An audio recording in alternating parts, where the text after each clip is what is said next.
앞시간에 우리가 사용하는 천국이라고 하는 헬라어 표현인 헤 바실레ia 톤 우라논이라는 이 표현이 마태만 사용하는 특수한 언어다를 사용했고, 헤 바실레ia 톤 우라논, 우리말로 천국으로 번역한 것은 우리가 죽어서 가는 하늘에 있는 나라라는 의미로도 번역이 가능하지만 마태는 그런 의미로는 26% 사용을 했다. 반면에 우리가 말하고 있는 천국, 헤 바실레ia 톤 우라논이라는 표현을 하늘들의 통치라는 의미로 마태는 74% 정도를 사용했다는 것을 우리가 생각을 해봤어요. 자, 그럼 이 시간에는 하늘들의 통치라고 했는데 하늘들은 뭘 의미할까? 네, 복수예요, 그죠? 단수가 아니라 하늘들은 뭘 포함하느냐 하면 육신의 몸을 입고 이 땅에 오신 왕이신 예수님을 포함해요. 예수님은 단독으로 사용을 했어요? 아니면 누구를 의지해서 사용했어요? 예수님은 단독으로 사역하신 적이 없어요. 예수님은 항상 하나님의 영, 성령님을 힘입어서 사역을 했어요. 그러니까 하늘들 그러면은 왕이신 예수님과 예수님이 힘입어서 사역한 하나님의 성령이 들어가요. 또 한 가지 더 들어갈 수 있겠죠. 바로 예수님은 하늘의 군대를 부리신 분이시잖아요.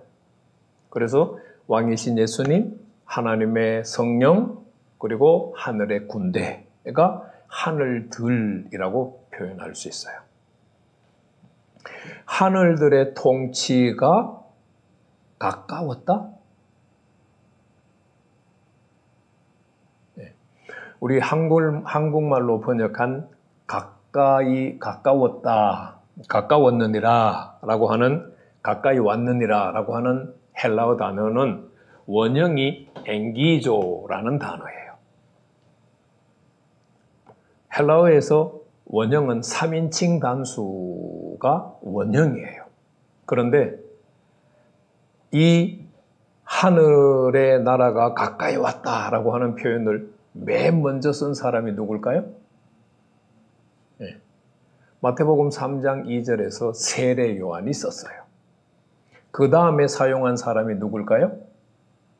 네. 마태복음 4장 17절 하반절에서 예수님이 사용하셨어요. 세례 요한과 예수님은 똑같이 회개하라. 하늘들의 통치가 가까이 왔느니라가 아니라 이미 임했느라 라고 사용했어요. 바로 엔기조를 사용하지 않고 엔기켄이라는 완료 시제를 사용했어요.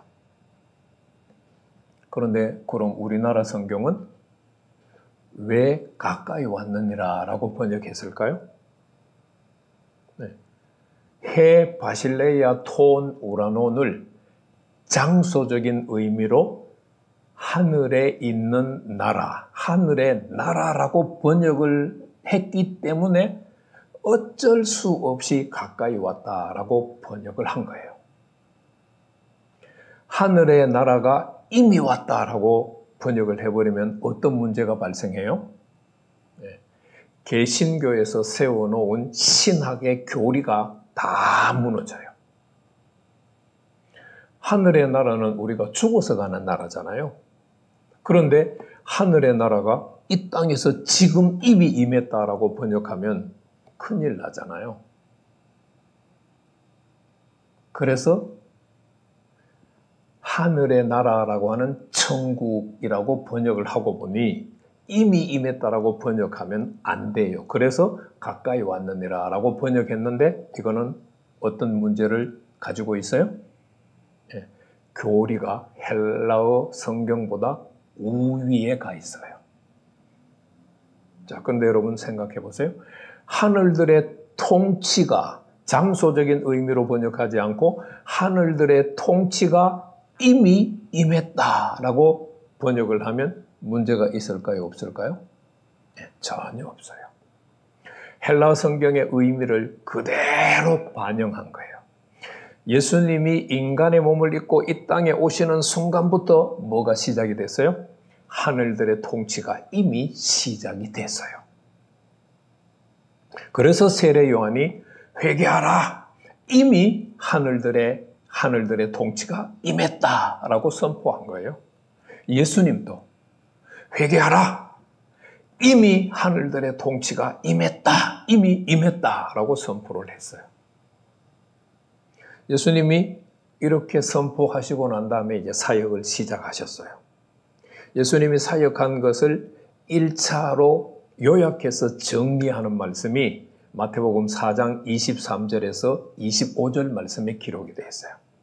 25절 첫 번째는 회당에서 가르치셨다. 이것도 예수님의 통치 행위예요.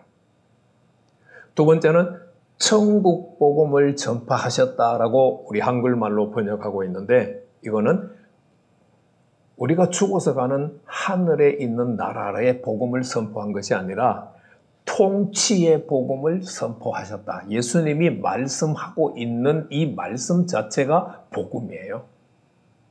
통치의 복음을 선포하셨다라고 번역하는 것이 문맥에 맞아요. 그리고 세 번째는 모든 병과 모든 약한 것을 치료하셨다. 예수님의 통치 행위예요. 그리고 마태복음 4장 24절에 가면은 귀신을 쫓아내셨어요. 축사도 예수님의 통치 행위예요.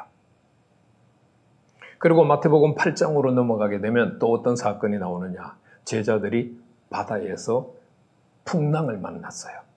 예수님이 어떻게 해요? 바다에 분 바람을, 풍랑을 꾸짖잖아요. 그러니까 잠잠해지잖아요. 이것도 예수님의 통치 행위예요. 예수님의 통치가 없으면 이 땅에서 아무 역사도 일어나지 않아요. 예수님의 통치가 시작됐기 때문에 병이 치료되고 약함이 강하게 되고 귀신이 쫓겨나고 문제가 해결되는 역사가 일어나는 거예요. 특별히 모든 병, 모든 약한 것, 우리가 안고 있는 문제들이 내가 지은 죄로 말미암은 것이라면 거기에는 회개가 뒷받침되지 않으면 치료가 거의 불가능해요. 하나님께서 특별한 신유 은사를 통하여서 치료해 주는 경우도 있고 하나님께서 특별한 능력으로 문제를 해결해 주시는 경우도 있을 수 있지만 그거는 특별한 경우고 일반적인 경우는 죄로 인해서 온 질병, 죄로 인해서 온 약함, 죄로 인해서 일어난 문제는 회개를 해야 하나님의 통치가 일어나요. 죄로 인해서 일어났는데도 예수님이 내가 회개하지도 않는데 무조건 통치해 주신다? 그거는 성경의 흐름이 아니에요. 자, 그러면 질문을 드리고 마치고 싶어요. 하늘들의 통치, 특히 왕으로 오신 예수님의 통치가 내게 임하기를 원하세요? 일어나지 않기를 원하세요?